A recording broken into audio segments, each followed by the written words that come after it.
जय हिंद सभी को।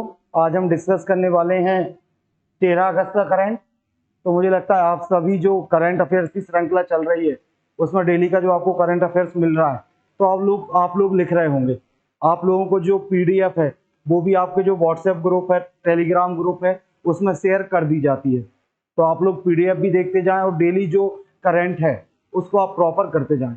ठीक है ना। तो स्टार्ट करते हैं अपन आज का करंट। तो आज का करंट पहला मध्य प्रदेश से रिलेटेड है। जो लोग एमपी के कोई भी एग्जाम देंगे उसके लिए जो करंट है वो इंपॉर्टेंट है। तो पहला करंट है कि यहाँ पर लिखा हुआ है, भारत के सबसे स्वच्छ शहर इंदौर को, भारत का सबसे स्वच्छ शहर है इंदौर को अब स्वच्छ सर्वेक्षण 2021 के तहत भारत का पहला वाटर प्लस शहर घोषित किया गया है।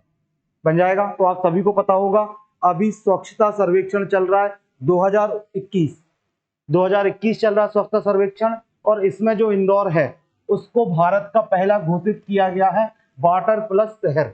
और आप सभी को पता होगा पूरे भारत का जो सबसे स्वच्छ शहर है वह इंदौर है। और अपन ने अभी देखा था कि 2020 में जो स्वच्छता सर्वेक्षण हुआ था, 2020 में जो स्वच्छता सर्वेक्षण हुआ था, उस स्वच्छता सर्वेक्षण में जो इंदौर शहर है मध्य प्रदेश का, वह लगातार चौथी बार भारत का सबसे स्वच्छ शहर बना था। पूरे भारत का सबसे स्वच्छ शहर जो है वह कौन सा है? इंदौर। और 2020 में उसे लगातार चौथी बार अवार्ड मिला था। और अभी स्वच्छता सर्वेक्षण चल रहा है 2021, और इसके तहत जो इंदौर शहर है उसे घोषित किया गया है भारत का पहला वाटर प्लस शहर। और आप सभी को पता है कुछ दिन पहले ही इंदौर में अंतरराष्ट्रीय स्वच्छ वायु उत्प्रेरक कार्यक्रम, अंतरराष्ट्रीय स्वच्छ वायु उत्प्रेरक कार्यक्रम। तो जो भारत का इंदौर शहर है या मध्य प्रदेश का इंदौर शहर है, ये भारत का एकमात्र शहर है जिसे अंतरराष्ट्रीय स्वच्छ वायु उत्प्रेरक कार्यक्रम में भी चुना गया है। बन जाएगा। आपको यहां पर लिखा है इंदौर के बारे में, इंदौर सिटी को, ठीक है ना, यह सर्टिफिकेट केंद्र सरकार से कब दिया गया? 11 अगस्त 2021 को मिला है। यह प्रमाणीकरण क्यों दिया गया वाटर प्लस शहर घोषित? यह प्रमाणीकरण नदियों और नालों में स्वच्छता बनाए रखने के लिए क्या किया जाता है? प्रदान किया जाता है। यदि अपन स्वच्छता सर्वेक्षण की बात करें, स्वच्छता सर्वेक्षण की, तो अपन देखते हैं यह भारत के शहरों और कस्बे में स्वच्छता का एक वार्षिक सर्वेक्षण है। भारत के जो शहर है, कस्बे हैं, कौन सा शहर कितना स्वच्छ है, उसका एक वार्षिक सर्वेक्षण है। इसे स्वच्छ भारत अभियान के तहत क्या किया गया था? लॉन्च किया गया था। यह अभियान 2 अक्टूबर 2019 तक भारत को स्वच्छ और खुले में शौच से मुक्त करने के उद्देश्य से क्या किया गया था? शुरू किया गया था। और पहला जो सर्वेक्षण है, स्वच्छता सर्वेक्षण, वो हुआ था 2016 में किया गया था। इसमें 73 शहरों को शामिल किया गया था। तो पहला जो स्वच्छता सर्वेक्षण है वह 2016 में हुआ था, जिसमें 73 सिटी को क्या किया गया था? शामिल। और अभी जो सर्वेक्षण हो रहा है वो हो रहा है 2021 में। और जो आपका 2020 में सर्वेक्षण हुआ था उसमें टॉप पोजीशन पर था इंदौर। 2020 में टॉप पोजीशन पर कौन था? इंदौर। और इंदौर जो मैंने अभी बताया था चौथी बार बना था। सेकंड पोजीशन पर था सूरत, और थर्ड पोजीशन पर था नवी मुंबई 2021 में। अभी 2020 में 2021 का स्वच्छता सर्वेक्षण का डेटा कुछ दिन में आपके सामने आ जाएगा। यहाँ पर लिखा है 2020 तक 4242 शहरों को कवर करने के लिए सर्वेक्षण में वृद्धि हुई। इसे दुनिया भर में सबसे बड़े स्वच्छता सर्वेक्षण के रूप में चिन्हित किया गया था। तो आपसे बन जाएगा। तो मध्य प्रदेश का इंदौर स्वच्छता में नंबर 1 है। आप लोग यदि इंदौर गए होंगे तो आपने देखा भी होगा। नेक्स्ट करंट पर आते हैं। अगला करंट है साइंस और टेक्नोलॉजी से जुड़ा हुआ है। लिखा है भारतीय अंतरिक्ष अनुसंधान संगठन, जिसे अपन बोलते हैं ISRO, Indian space research organisation. और कई बार मैंने बताया इसरो आई से लिखते हैं और आई अल्फाबेट में आता है 9 नंबर पर, इसलिए इसरो बना है 1969। तो इसरो के चंद्रयान सेकंड, आप सभी को पता है 2019 में इसरो ने चंद्रमा पर सेकंड मिशन भेजा था जिसे कहा गया था चंद्रयान सेकंड। तो इसरो ने के चंद्रयान सेकंड ऑर्बिटर ने चंद्रमा की सतह पर पानी के अणुओं का क्या लगाया है, पता लगाया है। तो चंद्रयान सेकंड में ऑर्बिटर था, उसने चंद्रमा की सतह पर पानी के अणुओं का क्या लगाया, पता लगाया। बन जाएगा। इससे चंद्रयान सेकंड को जो है अपन ने 2019 में भेजा है। इससे पहले अपन ने चंद्रयान फर्स्ट भेजा था, चंद्रयान फर्स्ट। और जो चंद्रयान फर्स्ट भेजा था वो भेजा था 2008 में। चंद्रयान फर्स्ट जो भेजा था वह भेजा था 2008 में। तो चंद्रयान फर्स्ट हो या चंद्रयान सेकंड हो, इन दोनों को भेजा गया था सतीश धवन स्पेस सेंटर। और सतीश धवन स्पेस सेंटर आता है श्रीहरिकोटा आंध्र प्रदेश में। तो चंद्रमा की सतह पर पानी के अणुओं का पता लगाया। यहां पर लिखा है चंद्रमा पर जल के अणु, वाटर मॉलिक्यूल ऑन मून। तो लिखा है शोधकर्ताओं के अनुसार हाइड्रोक्सिल या पानी के अणुओं का निर्माण अंतरिक्ष अपक्षय, ठीक है ना, स्पेस वेदरिंग नामक प्रक्रिया के कारण होता है। यह प्रक्रिया तब पूरी होती है जब चंद्र सतह पर सौर हवाएं चलती हैं। तो अंतरिक्ष अपक्षय क्या होता है, चंद्रमा में अपक्षय क्या कहलाता है? तो होता क्या है, चंद्रमा की सतह से होता क्या है कि जो छोटे चंद्रमा के आसपास जो दूसरे पिंड हैं, दूसरे छोटे और बड़े पिंड हैं, वह आकर चंद्रमा की सतह से टकरा जाते हैं, ठीक है ना, जिससे चंद्रमा की सतह डैमेज होती है। इसी क्रिया को अपन अपक्षय बोलते हैं चंद्रमा पर। तो इन सब क्रियाओं से यहाँ पर जल के अणुओं का निर्माण हुआ। आगे आ जाओ, यहाँ पर लिखा हुआ है चंद्रयान सेकंड मिशन के बारे में मैंने आपको बताया। इस मिशन को अपन ने 2019 में भेजा था। तो लिखा है इसरो ने 2019 में अपना चंद्रयान सेकंड मिशन लॉन्च किया था। लैंडर के क्षतिग्रस्त होने पर इसे एक दुखद दुर्घटना का सामना करना पड़ा। अपन ने भेजा है, लैंडर भी भेजा था यहाँ पर, ठीक है ना। तो लैंडर लेकिन अपना क्षतिग्रस्त हो गया था। हालांकि इसके ऑर्बिटर ने नई खोजों में मदद की है। इस मिशन का उद्देश्य न केवल चंद्रमा के एक क्षेत्र का अध्ययन करना है, बल्कि एक्सोस्फीयर के साथ साथ चंद्रमा की सतह और उपसतह को मिलाने वाले क्षेत्रों का भी क्या करना है, अध्ययन करना है। बन जाएगा। तो अपन ने जो चंद्रयान सेकंड मिशन था उस मिशन को 2019 में भेजा था और जिस व्हीकल से भेजा था उस व्हीकल का नाम था PSLV, ठीक है ना, PSLV मार्क 3। जिस व्हीकल से भेजा था उस व्हीकल का नाम था PSLV मार्क 3। इसी को बोला जाता है बाहुबली। इसी व्हीकल का नाम है क्या, बाहुबली। और अपन ने चंद्रयान सेकंड के लिए जिन चीजों को भेजा था यहाँ पर लिखा है किस किस को भेजा था चंद्रयान सेकंड मिशन में। तो चंद्रयान सेकंड मिशन को पहले तो अपन ने GSLV मार्क 3 के द्वारा भेजा था। इसी का नाम है क्या, बाहुबली। इसी का नाम क्या है, बाहुबली, GSLV मार्क 3। एक अपन ने भेजा था यहाँ पर विक्रम जो था वो लैंडर था। एक अपन ने भेजा था ऑर्बिटर, और एक भेजा था जो इसके साथ वो था अपना रोवर, ठीक है ना। तो इसको जो भेजा था वो भेजा था GSLV मार्क 3 व्हीकल से, ठीक है। इसके साथ जो लैंडर गया था उसका नाम था विक्रम और जो रोवर गया था उसका नाम था प्रज्ञान। और जो विक्रम नाम रखा गया है वह रखा गया विक्रम साराभाई के नाम पर। इस लैंडर का नाम जो विक्रम रखा गया था वह रखा गया था विक्रम साराभाई के नाम पर। और आप सभी को पता जो विक्रम साराभाई हैं वह उन्हें कहा जाता है father of Indian space programme, भारतीय अंतरिक्ष विज्ञान के पिता कहा जाता है किसको, विक्रम साराभाई को। तो इनके नाम पर अपन ने किसका, लैंडर का नाम रखा था। बन जाएगा ना। और जो रोवर था उसका नाम था प्रज्ञान।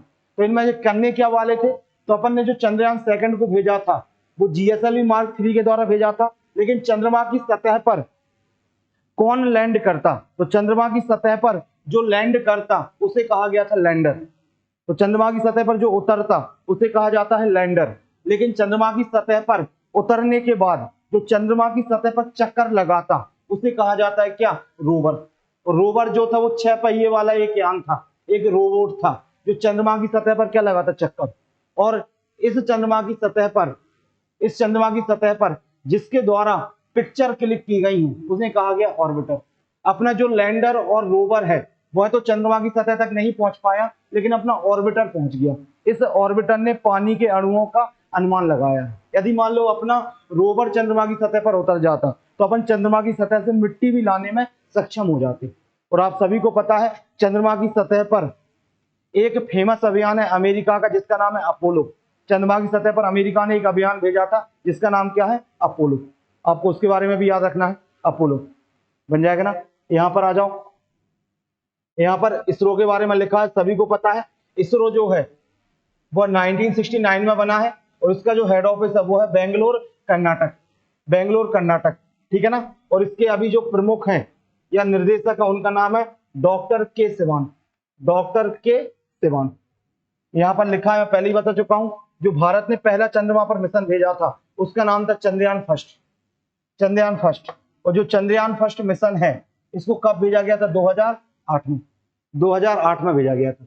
इसके बाद 2019 में जो भेजा गया है चंद्रयान सेकंड। और अब भारत जो भेजने वाला है चंद्रमा पर अगला अभियान उसका नाम है चंद्रयान थर्ड। तो चंद्रयान थर्ड के बारे में आप लोग सुन लो। तो यहाँ पर लिखा हुआ है कि इसरो जो है भारतीय अंतरिक्ष अनुसंधान संगठन की एक महत्वाकांक्षी आगामी योजना है, इसको अपन भेजने वाले हैं। ठीक है ना? भारत के भारतीय चंद्रयान अभियान का तीसरा मिशन है। फर्स्ट और सेकंड के बाद चंद्रयान थर्ड होगा। और अपन ने इसका जो प्लान किया था वह प्लान किया था 2020 में। अपन ने जो प्लान किया था इसको भेजने का वह किया था 2020 में, लेकिन अभी तक अपन नहीं भेज पाए हैं, आगे जाकर अपन इसे भेजेंगे। तो लिखा है 2020 में चंद्रमा के दक्षिणी ध्रुव क्षेत्र का पता लगाने के लिए एक चंद्र रोवर और लैंडर भेजा जाएगा। तो चंद्रयान थर्ड में जो रोवर भेजा जाएगा उस रोवर का इस बार नाम रखा गया चंद्र। रोवर का नाम क्या होगा? चंद्र। और इस बार आपको एक ध्यान और रखना है कि चंद्रयान थर्ड भेजने के लिए इसरो के साथ साथ जो एजेंसी काम कर रही है वो एजेंसी काम कर रही है जापान की। और जापान की जो एजेंसी काम कर रही है उसका नाम है जाक्सा। कौन सी एजेंसी? जाक्सा एजेंसी है जापान की। तो चंद्रयान थर्ड को कौन कौन मिलकर भेजेगा? इसरो और जाक्सा कंपनी है जापान की। यहाँ पर लिखा है जाक्सा जो लॉन्च व्हीकल है उस लॉन्च व्हीकल को बनाने में क्या करेगी? मदद। और इससे चंद्रयान थर्ड में अपन क्या भेजेंगे? लैंडर भेजेंगे और रोवर भेजेंगे। लैंडर और रोवर बन जाएगा ना? तो अपन ने इसका टारगेट रखा था 2020 का, लेकिन अभी तक अपन नहीं भेज पाए, आगे जाकर भेजेंगे। ठीक है? इनके बारे में आपको याद रखना है। अगले करंट पर आते हैं। नेक्स्ट करंट जो है वो अवार्ड से रिलेटेड है। तो यहां पर देख लेते हैं, लिखा हुआ है एक अवार्ड लिखा है भारत सरकार ने वर्ष 2018 के लिए 69 अधिकारियों को उनके काम पर नवाचार के लिए, इनोवेशन के लिए प्रधानमंत्री श्रम पुरस्कार, प्राइम मिनिस्टर श्रम अवार्ड प्रदान करने की क्या की है? घोषणा की है। तो 2018 के लिए कौन सा अवार्ड दिया जा रहा है इन्हें? प्रधानमंत्री श्रम पुरस्कार। और जो प्रधानमंत्री श्रम पुरस्कार है उसको 3 श्रेणियों में दिया जाता है, 3 कैटेगरी में दिया जाता है। ठीक है? यहाँ पर लिखा है। तो इस वर्ष पुरस्कार की 3 श्रेणियां दी जाएंगी। पहली श्रेणी लिखी जिसे कहा जाता है श्रम भूषण पुरस्कार। और इसमें प्रत्येक को कितना? जो प्रत्येक व्यक्ति है उसको 1 लाख रुपए तक का नगद पुरस्कार दिया जाता है। इसके बाद एक होता है श्रम वीर या श्रम वीरांगना पुरस्कार। इसमें 60,000 रुपए का नगद पुरस्कार दिया जाता है। बन जाएगा। तीसरा जो होता है उसे कहा जाता है श्रम श्री या श्रम देवी पुरस्कार। इसमें प्रत्येक को 40,000 रुपए तक का नगद पुरस्कार दिया जाता है। तो जो प्रधानमंत्री श्रम पुरस्कार है तो उसमें 3 कैटेगरी होती है, यहाँ पर आपको दिख रही होगी। और यदि मैं प्रधानमंत्री श्रम पुरस्कार की बात करूं, यहाँ पर डिटेल लिखी हुई है। प्रधानमंत्री श्रम पुरस्कार जो होता है इसकी जो शुरुआत है वह की गई थी 1985 में। लिखा है यह पुरस्कार 1985 में स्थापित किया गया था। यह पुरस्कार औद्योगिक विवाद अधिनियम 1947 के अनुसार कामगारों द्वारा किए गए उत्कृष्ट योगदान को मान्यता देने के उद्देश्य से स्थापित किया गया था। यह सार्वजनिक और निजी क्षेत्र के श्रमिकों को क्या करता है? चयन। तो अच्छे काम के लिए आपको कौन सा अवार्ड दिया जाता है? प्रधानमंत्री श्रम उत्कृष्टता अवार्ड। 3 कैटेगरी में दिया जाता है। 1985 से इसकी शुरुआत हुई है। और आप सभी को पता है यहाँ एक वर्ड यूज हुआ था, यहाँ पर लिखा है श्रम भूषण। तो आपको पता है यदि मैं भारत के नागरिक सम्मान की बात करूं तो सबसे बड़ा होता है भारत रत्न। इसके बाद होता है दूसरा बड़ा नागरिक सम्मान है जिसका नाम है पद्म विभूषण। तीसरा बड़ा नागरिक सम्मान है जिसका नाम है पद्म भूषण। और चौथा बड़ा जो नागरिक सम्मान है उसका नाम है पद्म श्री। और इन सब अवार्डों की जो शुरुआत है वह हुई है 1954 में। ये भारत के सबसे बड़े क्या है, नागरिक सम्मान अवार्ड। तो इनके बारे में भी आप सभी को याद रखना है। नेक्स्ट करंट पर आते हैं। यहां पर लिखा हुआ है, अभी आपको पता होगा टोक्यो ओलंपिक में भारत के एक प्लेयर ने गोल्ड जीत लिया, जिसके बारे में अपन कई बार चर्चा कर चुके हैं पुराने करंट अफेयर्स की क्लास में। आप सभी को उस व्यक्ति का नाम पता होगा, वो है नीरज चोपड़ा। तो यहां पर लिखा है कि जो जेवलिन थ्रोअर है नीरज चोपड़ा, टोक्यो ओलंपिक 2020 में स्वर्ण पदक हासिल करने के बाद जो विश्व एथलेटिक्स रैंकिंग होती है उसमें इनका दूसरे नंबर पहुंच गया। ये विश्व एथलेटिक्स रैंकिंग में जो नीरज चोपड़ा हैं वह दूसरे नंबर पर पहुंच गए। इनके बारे में अपन ने बात की है कि 2020 ओलंपिक में इन्होंने व्यक्तिगत कहना चाहिए व्यक्तिगत तौर पर भारत के लिए क्या प्राप्त किया, गोल्ड। और इससे पहले एक व्यक्ति ने प्राप्त किया था 2008 में, उनका नाम था अभिनव बिंद्रा। तो अभिनव बिंद्रा के बाद दूसरा किसी व्यक्ति ने जो गोल्ड प्राप्त किया है वह गोल्ड प्राप्त किया है किसने, नीरज चोपड़ा। और नीरज चोपड़ा सबसे कम उम्र में गोल्ड पाने वाले भारतीय भी बन गए। इन्होंने मात्र 23 वर्ष की अवस्था में क्या प्राप्त किया, गोल्ड। यहाँ पर लिखा हुआ है, लिखा भी हुआ है, यह व्यक्तिगत स्पर्धा में सबसे कम उम्र के भारतीय स्वर्ण पदक क्या बन गए, विजेता। और अपने ओलंपिक पदार्पण में स्वर्ण पदक जीतने वाले पहले व्यक्ति भी बन गए। इसका मतलब है पहले इन्होंने अपना पहला ओलंपिक खेला था, नीरज चोपड़ा ने पहली बार ओलंपिक में भाग लिया था और पहली बार ही इन्होंने ओलंपिक में क्या जीत लिया, गोल्ड। और मैंने बताया था आपको नीरज चोपड़ा वो व्यक्ति है जिन्होंने 2018 में कॉमनवेल्थ गेम्स हो या 2018 में एशियन गेम्स हो, 2018 के जो कॉमनवेल्थ गेम्स थे वो हुए थे गोल्ड कोस्ट ऑस्ट्रेलिया में, और जो एशियन गेम्स थे वो हुए थे जकार्ता में। इन गेमों में भी नीरज चोपड़ा ने जेवलिन थ्रो में क्या जीता था, गोल्ड जीता था। और अब 2020 में इन्होंने ओलंपिक में भी गोल्ड जीत लिया। और भारत का अभी तक ओलंपिक के इतिहास में सबसे अच्छा रिकॉर्ड रहा 2020 में। इस बार भारत की जो रैंकिंग है वो है 48 और टॉप पोजीशन पर है अमेरिका, और अमेरिका लगातार 7वीं बार टॉप पोजीशन पर है। नीचे आ जाओ, अगला करंट लिखा हुआ है, पाकिस्तान ने क्या किया है, 12 अगस्त 2021 को सतह से सतह, सरफेस टू सरफेस मार करने वाली परमाणु सक्षम बैलिस्टिक मिसाइल गजनवी का सफल परीक्षण किया है। तो पाकिस्तान ने गजब कर दिया है, एक मिसाइल बना के जिसका नाम है गजनवी। और जो गजनवी मिसाइल है उसका जो नेचर है वह नेचर है सतह से सतह, सरफेस टू सरफेस, आप सभी को पता होगा। और यहाँ पर लिखा भी हुआ, थोड़ा सा और नीचे लिखा है गजनवी के बारे में कि यहाँ पर लिखा हुआ है, ठीक है ना, जो गजनवी मिसाइल है, अच्छा हाँ, यहाँ पर लिखा है पाकिस्तान ने जो गजनवी मिसाइल बनाई है, इस गजनवी जो मिसाइल है इसकी जो रेंज है वो है 290 किलोमीटर। कितनी रेंज है, 290 किलोमीटर रेंज की सतह से सतह पर मार करने वाली बैलिस्टिक मिसाइल है कौन सी, गजनवी। तो आपसे पूछा जाएगा किस देश ने बनाई है, तो आपका आंसर होगा पाकिस्तान। और यदि मैं भारत की बात करूं तो भारत ने 1983 में 1983 में एक प्रोग्राम चलाया था जिसका नाम है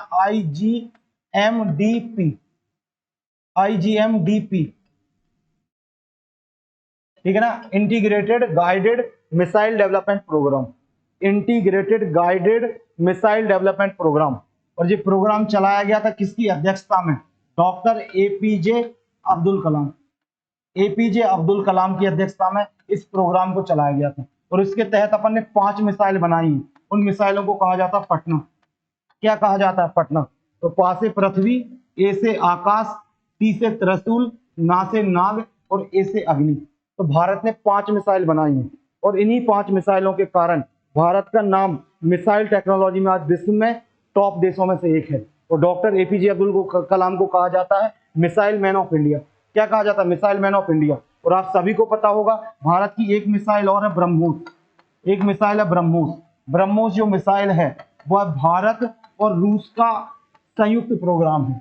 और जो ब्रह्मोस मिसाइल है इसकी भी जो मारक क्षमता है वह गजनवी के बराबर है। इसकी मारक क्षमता भी है 290 किलोमीटर। तो इसके बारे में भी आपको याद रखना, ब्रह्मोस मिसाइल के बारे में। भारत और किसकी है? रूस की। बन जाएगा। यहाँ पर देख लो, यहाँ पर लिखा हुआ है, नीचे आ जाओ, अगले करंट पर आते हैं। तो सभी को पता है 12 अगस्त को जो है, 12 अगस्त को मनाया गया है अंतर्राष्ट्रीय युवा दिवस। अंतर्राष्ट्रीय युवा दिवस, इंटरनेशनल यूथ डे, हर साल जो है वह मनाया जाता है कब? 12 अगस्त को लिखा है, ठीक है ना। इस बार का जो थीम भी लिखी है, transforming food system, youth innovation for human and planetary health, इस बार का उसकी थीम है। और सुन लो, संयुक्त राष्ट्र द्वारा वर्ष 1999 से हर साल 12 अगस्त को अंतर्राष्ट्रीय युवा, ठीक है, दिवस मनाने की क्या की है घोषणा। तो 12 अगस्त को जो युवा दिवस मनाया जाता है उसकी शुरुआत हुई है 1999 से, और इसकी शुरुआत की गई संयुक्त राष्ट्र द्वारा। और आप सभी को पता होगा, यदि आपसे पूछा जाएगा भारतीय युवा दिवस, तो भारतीय जो युवा दिवस है वह मनाया जाता है 12 जनवरी।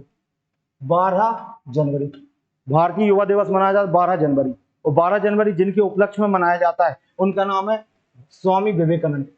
आप स्वामी विवेकानंद का जब भी आप फोटो देखते होगे तो स्वामी विवेकानंद जो आपको क्या दिखते हैं? युवा दिखते हैं। और वैसे भी यदि मैं युवा लिखता हूं तो युवा लिखने में कितने वर्ड आ रहा है? 2 वर्ड आ रहे हैं। इसी अंतर्राष्ट्रीय युवा दिवस 12 अगस्त और भारतीय युवा दिवस जो है वह मनाया जाता है 12 जनवरी। कब मनाया जाता है? 12 जनवरी। और स्वामी विवेकानंद ही वो व्यक्ति हैं जिन्होंने 1893 में 1893 में 1893, और पूरी डेट है 11 सितंबर 1893 में शिकागो विश्व धर्म सम्मेलन में, शिकागो विश्व धर्म सम्मेलन में क्या लिया था हिस्सा? शिकागो विश्व धर्म सम्मेलन में भाग लिया था स्वामी विवेकानंद ने 11 सितंबर 1893 में। बन जाएगा ना। और 1893 में आप लोग याद रखना, 1893 में ही गांधी जी भारत से चले गए थे साउथ अफ्रीका, स्वामी विवेकानंद गए थे अमेरिका, और एक महिला है एनी बेसेंट जो आई थी आयरलैंड से भारत। तो 1893 में 3 लोग जो है, 93 में 3 लिखा आ रहा है, इसी 3 लोगों में बदलाव हुआ। गांधी जी चले गए अफ्रीका, स्वामी विवेकानंद चले गए 1893 में अमेरिका, और आयरलैंड से आ गई कौन? Annie Besant Bharat. अगले करंट पर आते हैं। नेक्स्ट करंट यहाँ पर लिखा हुआ है, विश्व हाथी दिवस भी मनाया गया है कब? 12 अगस्त को। विश्व हाथी दिवस मनाया गया है कब? 12 अगस्त को, हाथी दिवस। और वैसे भी यदि मैं हाथी लिखता हूं तो हाथी लिखने में कितने वर्ड आ रहे हैं? 2। इसी विश्व हाथी दिवस कब मनाया? 12 अगस्त को। और मैंने बताया भी था, हाथी जो परियोजना चली जा रही है या हाथी प्रोजेक्ट जो चलाया जा रहा है, वो हाथी प्रोजेक्ट भी चला जा रहा है 1992 से। क्यों? यदि मैं हाथी लिखता हूं तो हाथी लिखने में कितने वर्ड आ रहा है? 2। तो हाथियों के संरक्षण के लिए जो हाथी प्रोजेक्ट चलाया जा रहा है वो प्रोजेक्ट भी चला जा रहा है। कब से चलाया जा रहा है? 1992 से। बन जाएगा। तो 12 अगस्त को जो मनाया गया है वह मनाया गया एलिफेंट डे, हाथियों के संरक्षण के लिए। और यहाँ पर लिखा है कि पर्यावरण, वन और जलवायु परिवर्तन मंत्री कौन है? भूपेंद्र यादव ने 2022 में अखिल भारतीय हाथियों और बाघों की आबादी के आकलन के लिए प्रोटोकॉल क्या किया है? जारी। कि इन्होंने एक प्रोटोकॉल जारी किया है इनके आकलन के लिए। बन जाएगा। अगले करंट पर आते हैं।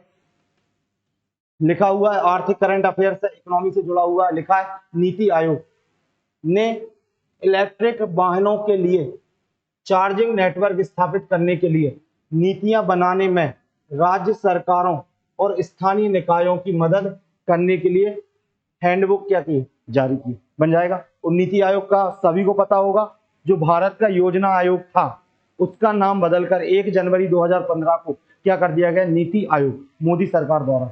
और आज भारत में जो नीतियां बनाने में जो सबसे बड़ी संस्था है उसका नाम क्या है? नीति आयोग।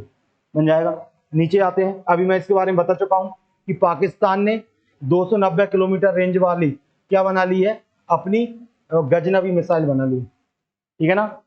एक याद रखना, अफगानिस्तान में क्या हुआ है? तालिबान ने प्रांतीय राजधानी गजनी पर कब्जा किया। क्या किया? यहाँ पर गजनी कब्जा किया है। एक करंट अफेयर्स है इंटरनेशनल। ग्रीस जो है इसकी राजधानी है एथेंस। ग्रीस की राजधानी है एथेंस। ग्रीस यूरोप का एक देश है जिसकी राजधानी एथेंस। यहीं से सिकंदर आए थे। यहीं से कौन आए थे? सिकंदर। यहीं के थे अरस्तु, यहीं के थे अरस्तु, यहीं के थे प्लूटो, यहीं के थे सुकरात। और आप सभी को पता होगा जो अरस्तु हैं उनको कहा जाता है फादर ऑफ बायोलॉजी और फादर ऑफ जूलॉजी। तो यहीं ग्रीस से आए थे सिकंदर, और यहीं ग्रीस से शुरुआत हुई थी ओलंपिक की। इसी ग्रीस से शुरुआत कौन की हुई थी? ओलंपिक। तो आपसे कभी कोई पूछे तो ग्रीस कहाँ का देश है? यूरोप का। इसकी राजधानी एथेंस। तो अरस्तु कहाँ के हैं? ग्रीस के। प्लूटो कहाँ के थे? ग्रीस के। सुकरात कहाँ के थे? ग्रीस के। सिकंदर कहाँ से आया था? ग्रीस से। ओलंपिक की शुरुआत कहाँ से हुई थी? 1896 में। तो आंसर होगा ग्रीस। तो सुन लो, 29 जुलाई से जंगल की आग में, ठीक है ना, लगभग, ठीक है ना, 1 लाख हेक्टेयर से अधिक जल गया है। कौन? ग्रीस। बन जाएगा। और अंतरराष्ट्रीय युवा दिवस अपन ऊपर भी देख चुके, कब मनाया गया? 12 अगस्त। तो इतना जो करंट था वह 12 अगस्त का था। तो आप सब इसे अपडेट कर लेना। तो अपन अब नेक्स्ट क्लास में मिलते हैं अगले दिन के करंट के साथ। तो सभी को जय हिंद।